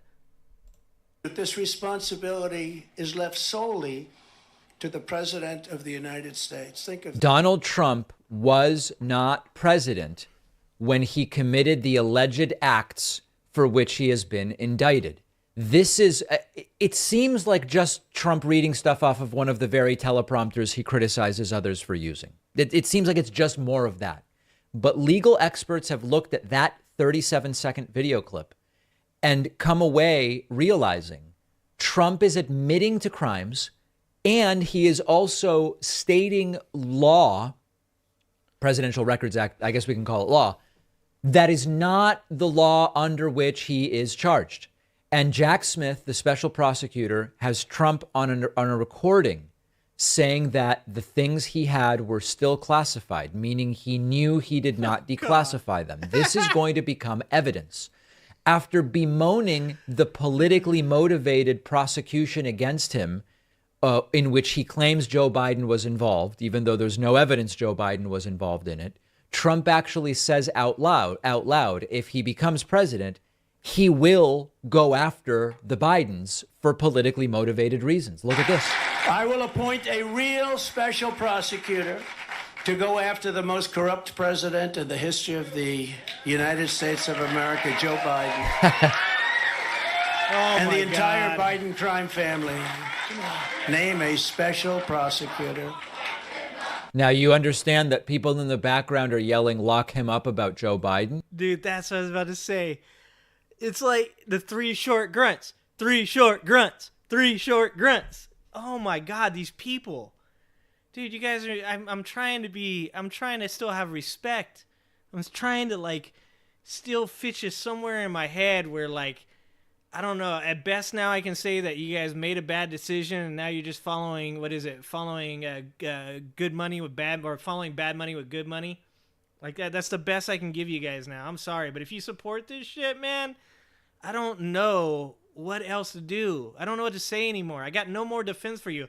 I've defended you people to so many other people.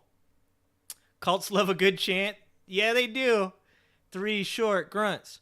Three short grunts. These are the people who claim Trump wasn't given due process, and they want Biden locked up absent, forget about an indictment, absent any evidence of criminal intent, which we will get back to. Shit. And all others involved with the destruction of our elections, our borders, and our country itself. They're destroying our country. And when I'm reelected, and we will get reelected, we have no choice. We're not going to have a country anymore. I will totally obliterate the deep state. We will obliterate. Oh, good old keywords. If you haven't seen that video I made, he's very good with keywords. Deep state. Those people love that shit. Who are they? They don't know. The deep state. So Trump going conspiratorial, but if you are on the right and you are claiming that we are a banana republic because Trump was indicted, Trump is straight up saying we're going to go after the Bidens. Period. Full stop. No due process. No evidence. Trump also referred to the documents in question as his own papers and his own documents. They are not that. I mean, by law, that is not what they are. These are the government's documents. These are the people's documents. Trump just like, these are my documents. They're not your documents. Charging a former president of the United States under the Espionage Act of 1917 wasn't meant for this. An act for a crime so heinous that only the death penalty would do. And okay, well, he said it himself.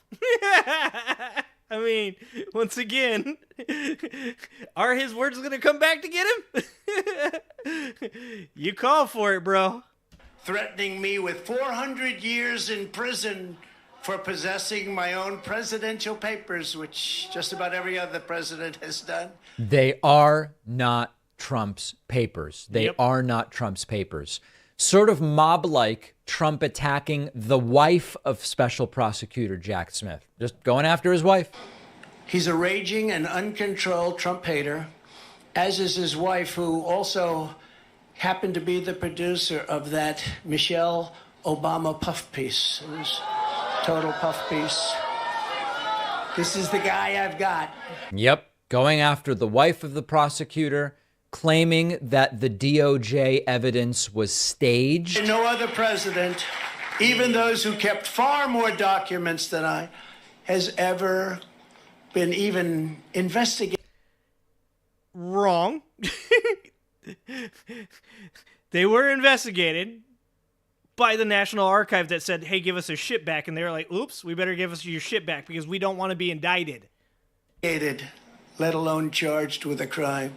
Jesus Christ. Because the sham indictment put forward by the Biden administration included staged photographs of boxes at Mar-a-Lago. Not Many staged. people have asked me why I had these boxes. Why did There you... is no evidence that the photographs were staged. There is no evidence that Joe Biden did a damn thing.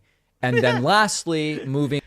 David Pakman's having a hard time doing what I'm doing right now. He's trying not to curse. He's like, I want to curse.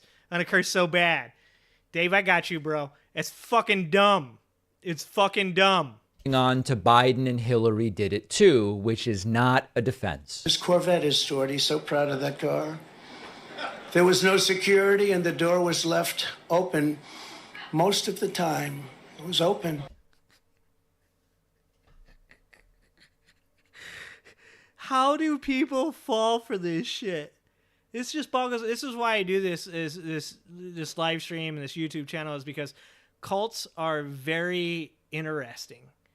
How people can fall into these cults, and this is a cult. It definitely, I'm pretty sure it fits all the definitions. It's fucking crazy, man. How do you fall for this shit? All of those classified documents, all of those documents strewn all over the floor, piled up like junk. Unlike me, who had absolute declassification. Wait, that's literally him. I think he fucked up there. I think he started talking about the shit he did. That's literally him. His documents were spilled all over the floor. Oh, Christ. Authority as president. Joe Biden, as vice president, had no authority to declassify and no right to possess. So the normal stuff, I don't have to play the whole thing for you, but blaming Hillary and Biden for doing the same thing isn't a defense, and it's also not true. First and foremost, the Hillary Clinton circumstances, there was an investigation which concluded that there was a complete and total lack of criminal intent. Remember that the indictment... And that's the important part. Intent. So a lot of people are like, didn't she do something she wasn't supposed to? There's a possibility that she did. But the problem with it, when you want to take something to court, when you want to put somebody on trial, it has to have the letter of the law. What are you going to put them on trial for? And they were going to put her on trial for mishandling information intentionally. Okay? So they couldn't prove that. And these people are fucking insane because they don't want somebody to be put on trial for no evidence, but then when you provide a bunch of evidence, then they also don't want them to be put on trial if they're on their side. So like I said, take Trump's name out of the equation and put Obama's name in there. If you're a right-wing person and you are watching this right now and you don't believe that this is okay, that you think this is absolute bullshit that this has happened to Donald Trump, just for 5 seconds, change Trump's name to Obama. Put Obama up there speaking, saying the things that Trump is saying, and then tell me whether or not you would want to see Obama on trial. I bet 1,000% the answer is yes, because you don't want fair trials. You don't want equal standards for everybody. You just want your guy to win, not even your side, because I don't think you're even Republicans. I think you just want your guy to win, and you don't care at what cost it comes at. Against Trump involves willfully retaining these documents, refusing to give them back, lying about having them, obstructing, going out of his way. It also includes recordings with alleged conversations where Trump actually signals that he knows exactly that those documents are classified. It is simply not an analogous situation whatsoever to Hillary Clinton's. As far as Biden, there's a special counsel investigating that. I mean, we just haven't gotten an answer one way or the other. If Biden did something wrong, indict him for all I care. But As of right now, saying Biden and Hillary did it too is partially premature, completely incorrect, and dramatically misstates what Trump has even been indicted for. Trump's speech will likely be evidence against him. If you can imagine, it is clear Trump is not taking advice from his own lawyers to the extent that he can. Once again, Andrew Tate, 100% Andrew Tate. They're the same people. Even retain lawyers. After the break, let's see what the Trump supporters think about all of this. One of our sponsors. So, I mean, I don't know what to say. I don't get how people can defend in any way any of this. Like, there is so many things. I watch debates all day. I love watching debates. I love people watching left fight with the left. I watch the left fight with the right. I watch people that agree on things but disagree on how they should be done or accomplished. I love all of that because I like debate. I like talking to people. I like arguing with people. I like trying to suss out the details and nuance of any conversation. But there's none left in this case because the only defense against any of this is just conspiracy theory after conspiracy theory after conspiracy theory. And yes, every conspiracy theory has a nugget of truth. But once you get past that nugget of truth, it's just all bullshit. And I'm sorry, but there's nothing that you can say to me unless you're telling me, and like I said, conspiracy theory, unless you're telling me everything in that indictment was made up, completely made up, none of it actually happened, all the photos were staged, the conversations were all written down by his own lawyers incorrectly, that the communications were fake, they're not real. Like, you would have to go to the height of conspiracy theory to defend that indictment. Because if he's even guilty of 1, 2, or 3 of those counts, he's not fit to be the president of the United States. That's how I feel about it. So I don't know what to do anymore as far as like trying to debate this subject with people. But it's indefensible. It is indefensible. So let's get past that. Let's take a look at, I don't talk about Kari Lake very often. I don't talk about Karen Lake very often. Yeah, and Luke Beasley does kick ass. David Pakman, Luke Beasley, these are my people right here. I fucking love these guys. They're incredible. He talks a little bit about a Kari Lake. I'm just going to call it Karen. That's her fucking name. Karen Lake speech, where she talks about Trump's indictment. And I want you guys to hear this because the reason I'm showing this after all this shit is because this is where people are going. They're going past the point of being able to defend that indictment. They know they can't defend that indictment. So this is where they're ending up. And this is a bad place for the country. It's not acceptable. And anybody that expresses these sentiments should probably go to jail too. About Trump's speech at the GOP convention in Georgia. Someone else spoke at that GOP convention in Georgia, was a headliner, Kari Lake. Why? Why is she speaking at the Georgia GOP convention when she's just prominent because she lost an election? I don't know. But here's one of the moments from the speech. Message tonight from Merrick Garland and Jack Smith and Joe Biden. And the guys back there in the fake news media, you should listen up as well. This one's for you. Keyword. If you want to get to President Trump, you're going to have to go through me, and you're going to have to go through 75 million Americans just like me. And I'm going to tell you, yep, most of us are card-carrying members of the NRA. That's where they're going. So they can't defend the indictment. They can't debate the indictment. They have nothing left. So what they're saying, and I want this to be clear, and like I said, these people aren't Republicans. In my opinion, they're not Republicans. These people are different. These people are a cult. These people are a certain subsect of the political atmosphere that do not think that the government is doing their job correctly, that they, let's just be honest, they want power. They want to be in charge. And they're willing to do whatever it takes to be in charge. including, as this woman is saying, the murder of fellow Americans. In my opinion, she should be investigated. In my opinion, she should have to own up to these comments and be asked by the American people, be investigated by the American people, if she means that they should kill each other. Because if that's what she means, I got a real problem with that.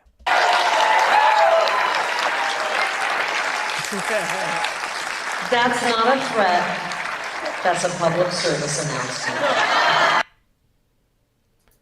No, but see, that is a threat. When you say you're going to have to go through us and we have firearms, why? Why are you bringing up firearms within this? Why are you bringing up that you're in the NRA with firearms?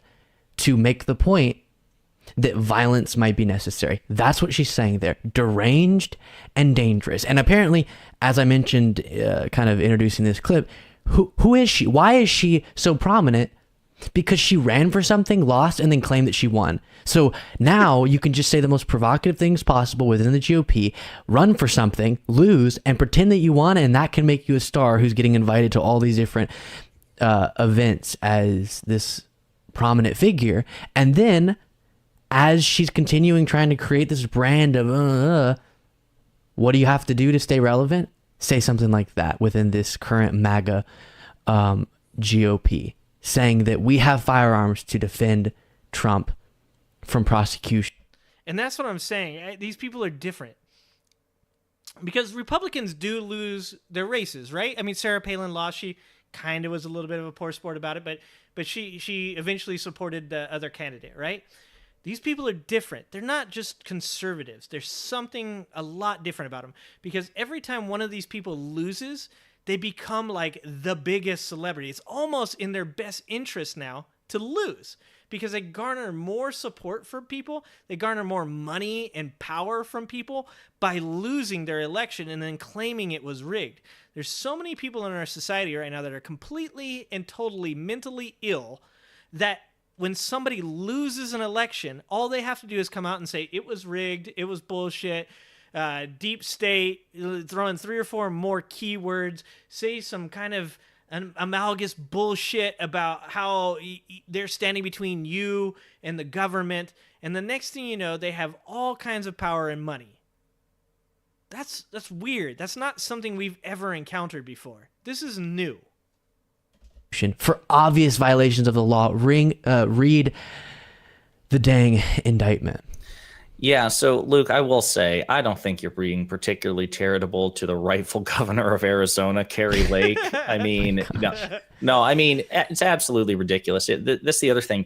The GOP almost has a loser fetish. Have you noticed that? Like, they elevate these extraordinary losers. Trump himself, not to say that he's not dangerous, not to say that he couldn't win the next election, but Trump's political track record is really not that great. Garbage, yeah. Yeah, it's absolutely preposterous. And yeah, Kari Lake doesn't deserve the credibility that she's getting from MAGA, even though she's become a right-wing darling. But also... Yeah, what the fuck has she done? Nothing. She's literally done nothing. Got to be honest with you, and I'm not saying... Actually, as a matter of fact, I guess I do think the Department of Justice should take what she just said seriously. And 100% they should.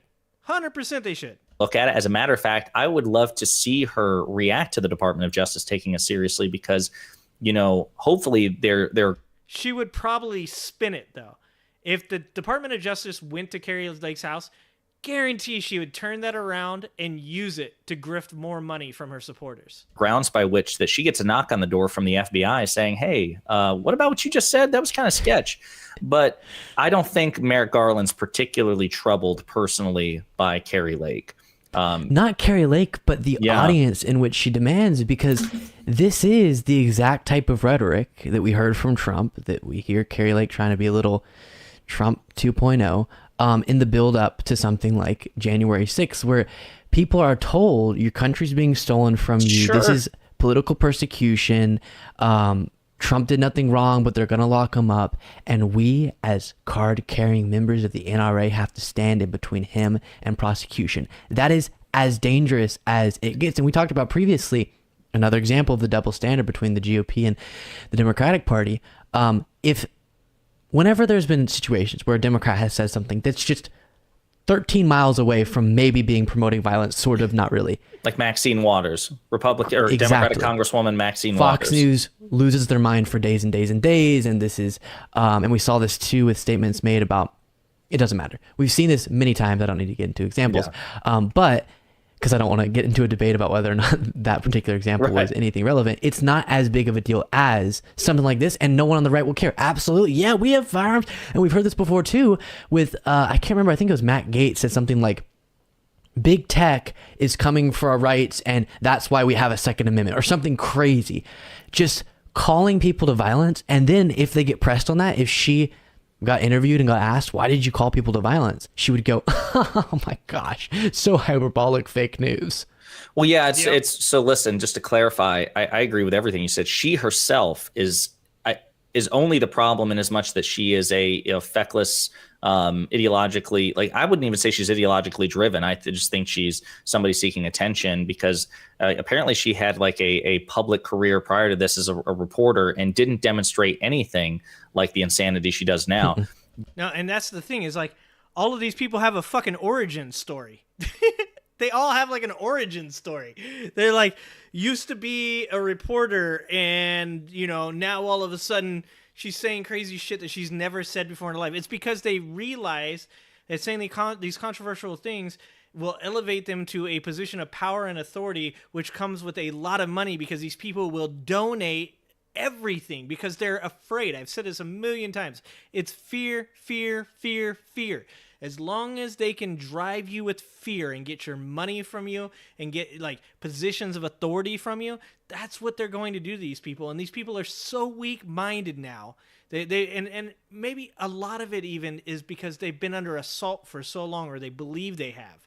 They believe in their minds they've been under assault for so long that they're now just like, they're just indefensible. Their brains just don't have anything left to think about all this bullshit and add any logic to it. Now they're just giving up and giving in, and they're taking everything their cult leader tells them and just spoon feeding it right directly into their mouth, and then they're going out and they're just regurgitating it en masse wherever they go. That's how I feel about these guys. Whether it's Carrie Lake or Laura Loomer or Donald Trump or Marjorie Taylor Greene. God, there's too many fucking names. We shouldn't be having to talk about this many people. We should be saner than this. We have a great country with amazing people, and it's absolutely one of the saddest things in the fucking world to see is us just throw it all in the way in the trash can, because we're just afraid of everything. We're just scared of everything. I'm not. I love my life. I enjoy my fellow Americans. I appreciate all of you guys that come in here and watch my show. I don't give a shit if you agree with me or not. I love all of you guys. This is fucking nuts. But her cynicism and the fact that she is riling other people up, that's what's dangerous. I completely agree with that. She herself is nowhere near as intimidating as she wants to pretend she is. So that's why I found it's so funny how she was posturing in that way. The truly chilling part was everybody standing up in the audience and applauding, like you said. Right. But I'll also point out with respect to the double standards on violence. So for me, like another good example is, do you remember in 2017, she was not a politician. She was not an elected representative. She was a wealthy public figure, but still technically a private citizen. Kathy Griffin, the comedian. Do you remember when she held up the severed, like a mock severed head of Donald Trump covered in blood? She did a photo shoot for a magazine. Yeah, and to be honest, I was 100% against that. 100%. I was like, I fucking think Donald Trump's a moron. I think he's a fucking idiot. I'm like, but it's not kosher. It's just adding to the divide, right? Like, I'm pretty fucking consistent in my points of view. I'm not here to kill any Americans. I want to hear nothing about that.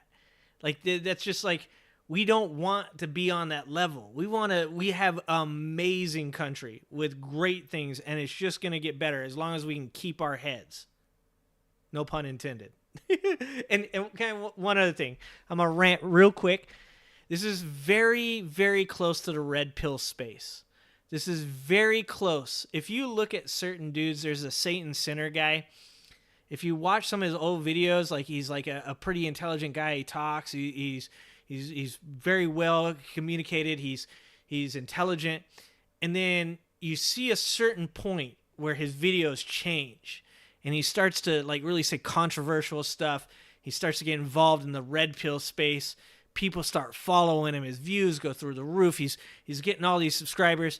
And then all of a sudden, that's who he is. And I heard a guy say it the other day. He said, what these red pill guys are doing is they're just cutting off little pieces of himself and selling it to the devil. Because each one of these little pieces that they cut away and they change it to this new personality, they get a couple more views. They get a couple more subscribers. They get a couple more dollars in their bank account. But at one point or another, you become that person because you've cut away all of those pieces of yourself that used to matter, that used to be you, and now you're nothing but the grift. It's very close in ideology to the red pill thing. And I think that should be studied. I think there's something there. It's so close. Like, we should figure that shit out. We need to fuck the maggots out there. Every one of those people you mentioned are religious extremists, well, except Trump. He just uses religious extremists. Exactly. He just uses religious extremists. So that's the scary part, right? Is the dude that stands on stage and goes, I'm not telling anybody to do anything, but if you were to go do it, it'd be okay. Like, that's what cult leaders do. That's what they do. Also, hit that like button, please. I love you guys. I mean, I don't have a soul, so, I'm a ginger. So you guys can't claim that I sold my soul for likes on YouTube because I didn't have one to sell in the first place. So I do got a lot of other souls, other people's, my freckles. Be stealing them souls. But I love you guys. Hit my like button. And I don't know if you remember that. Do you remember that? But yeah, that So I would not support. No, right. But that's the point.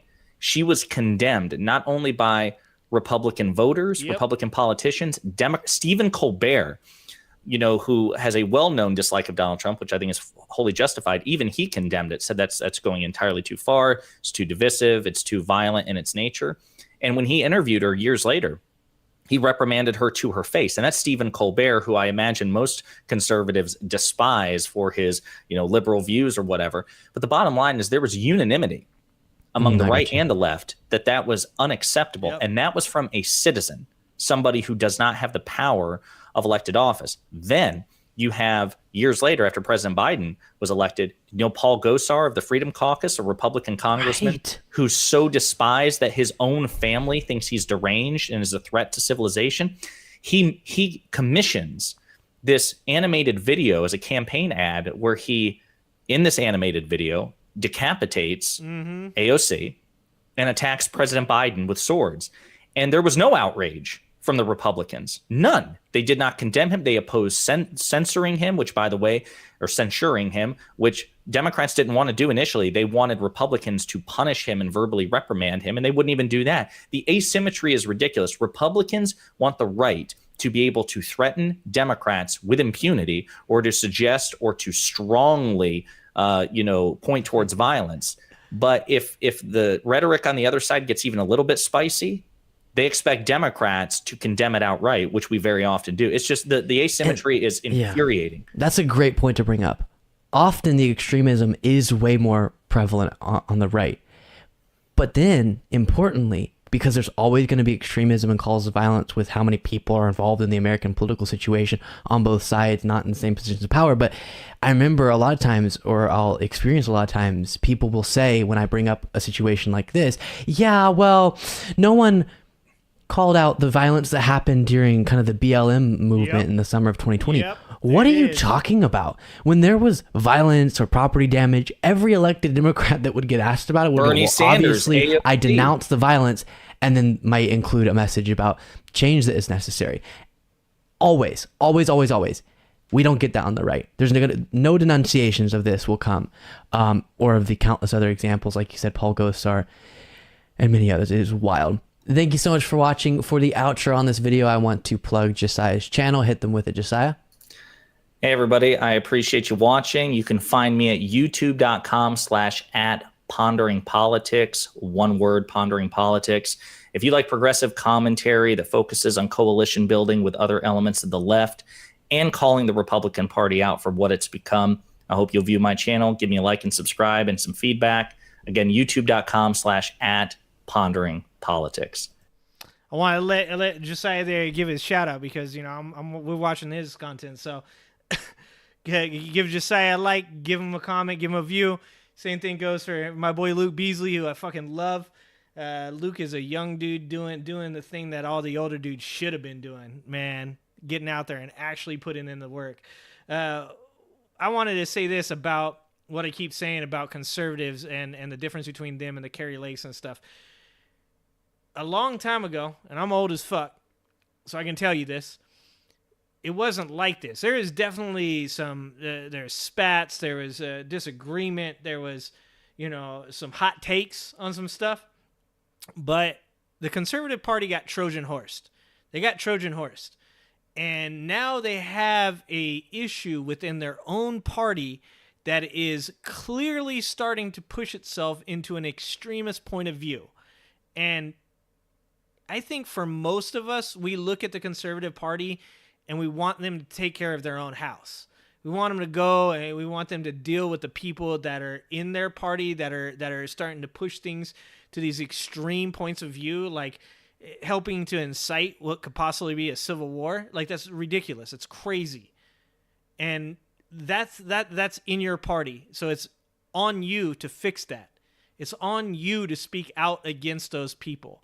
And when you have something as crazy as someone saying, if you try to put our favorite person, our cult leader, in jail for an indictment that we can't even defend, we can't even possibly come up with one logical reason other than conspiracy theory as to why it's defensible, that we will use our weapons to murder you if you come anywhere near him. Like, it's time to do something about your house, conservatives. It's time to drag your party back to sanity. And that's on you to do. So that's how I feel about that. Officiating the first of 3 same-sex this weekend, dude, Uncle Fatty, dude, that is amazing. Good job, my man. That's what we got to do. There's got to be, guys, there's got to be a positive way out of these things. I'm not saying that you don't, look, I've gotten in trouble a couple times on this channel already, so I can't go there. But, look, I'm completely capable of handling myself.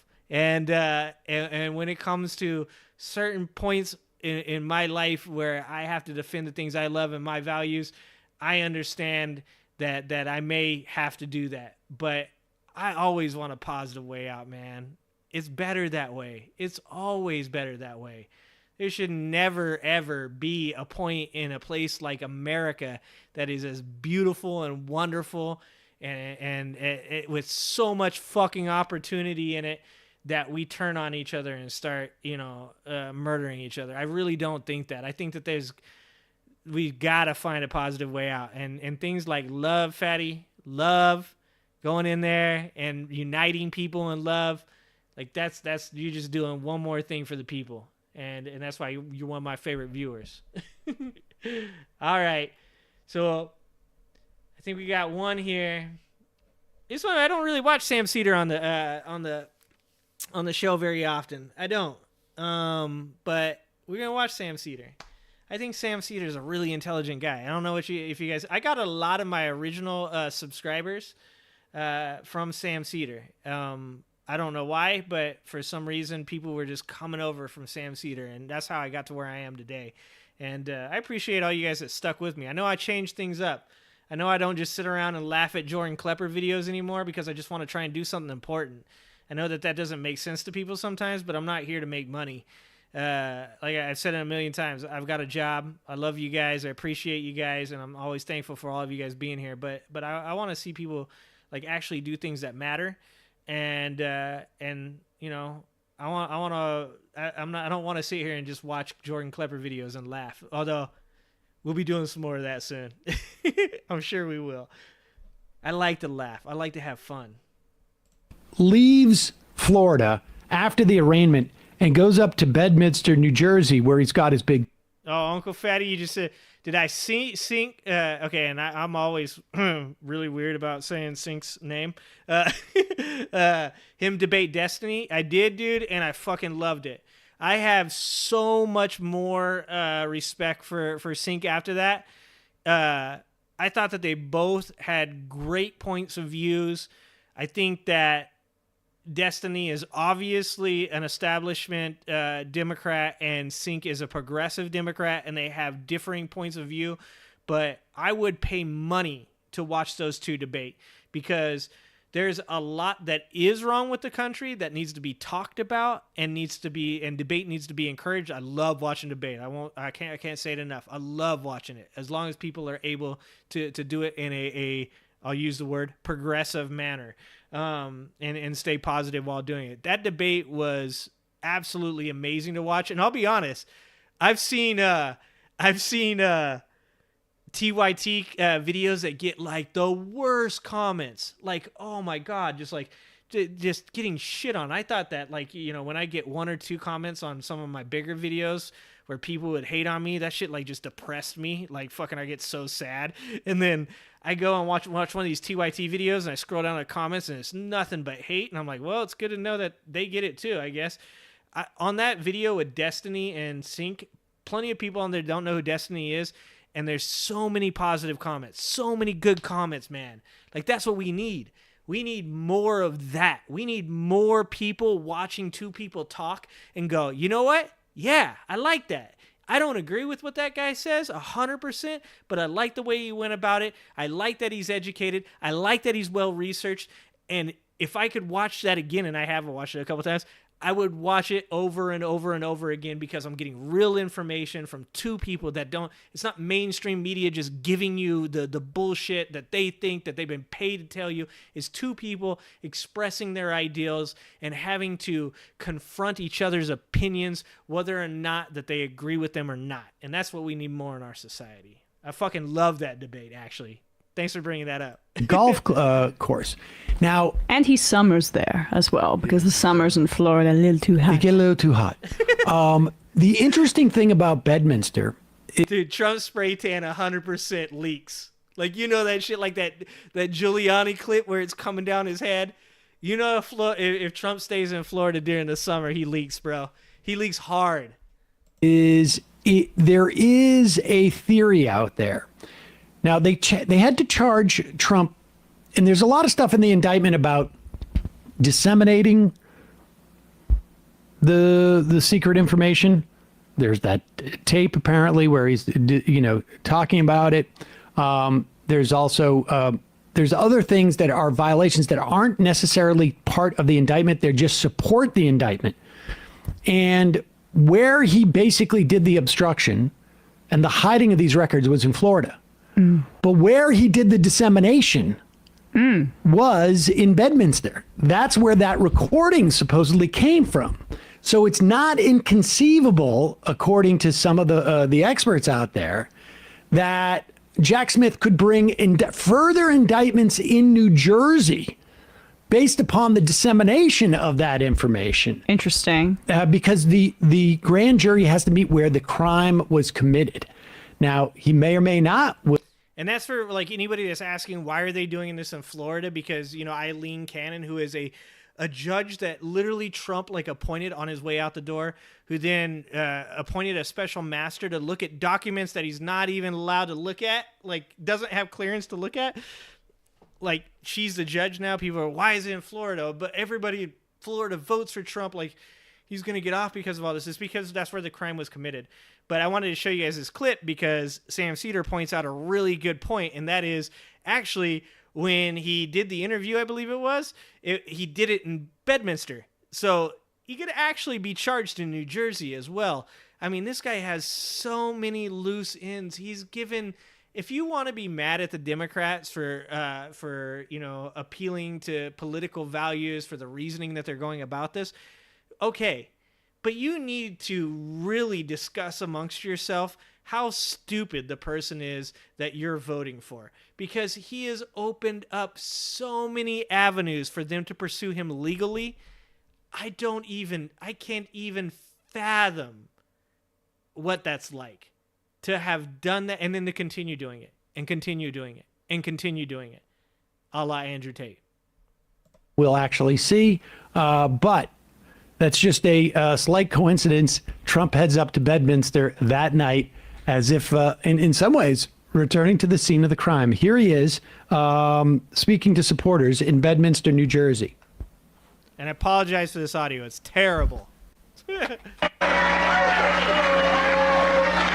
Charging a former president of the United States under the Espionage Act of 1917 wasn't meant for this. An act for a crime so heinous that only the death penalty would do, and threatening me with 400 years in prison for possessing my own presidential papers, which just about every other president has done, is one of the most outrageous and vicious legal theories ever put forward in an American court of law. The Espionage Act. That's a lot of what we already I'm not saw. sure I know Not what that really. means. Socks or socks? Okay. And I just fast forward that because that's a lot of that is what we've already seen. That's the stuff we watched with the other guys here, and I just like to hear these guys' comments. The issue, of course, again, has to do with the fact that he lied and obstructed justice and lied to the FBI, lied about hiding these things, conspired to do so, and though he's not being directly charged for disseminating this information, it is obviously supporting in the indictment. Here he is basically using this in the same way that he had, I think, in the wake of his loss of his election, to talk about how he's being targeted. The weird part about this is that there is, outside of his supporters, there doesn't seem to be anyone making a full-throated defense of him based upon the indictment. It's really just more like sort of innuendo. It's like trying to pretend he's Edward Snowden or something. Well, it's funny you say that. I mean, all this hand-wringing about the Espionage Act, and I mean... And he's saying it was used on traitors, like he used a reality winners about it, right, exactly, yeah. And this whole thing, it's like, what, so you don't like when classified documents are shared? Like he said, these are mine, I want to keep these. That's not how this works. That's actually like a pretty important principle, that these are public records. And there's audio recording of you saying that they are classified, contradicting your I waved the wand and declassified it before. I just said that to impress people. Yeah. But here All right, and this is, like I said, this video is a little repetitive. I just wanted to bring up the point that they said about possibly charging him in Bedminster. So the real question is, where does this all go from here, right? Like, what happens now? So there's obviously multiple timelines, because he's already, been charged in New York. He's now charged in Florida. He just lost the defamation case in New York to E. Jean Carroll. He's got a ton of legal battles. He still has the indictment in Georgia for interfering in the election there.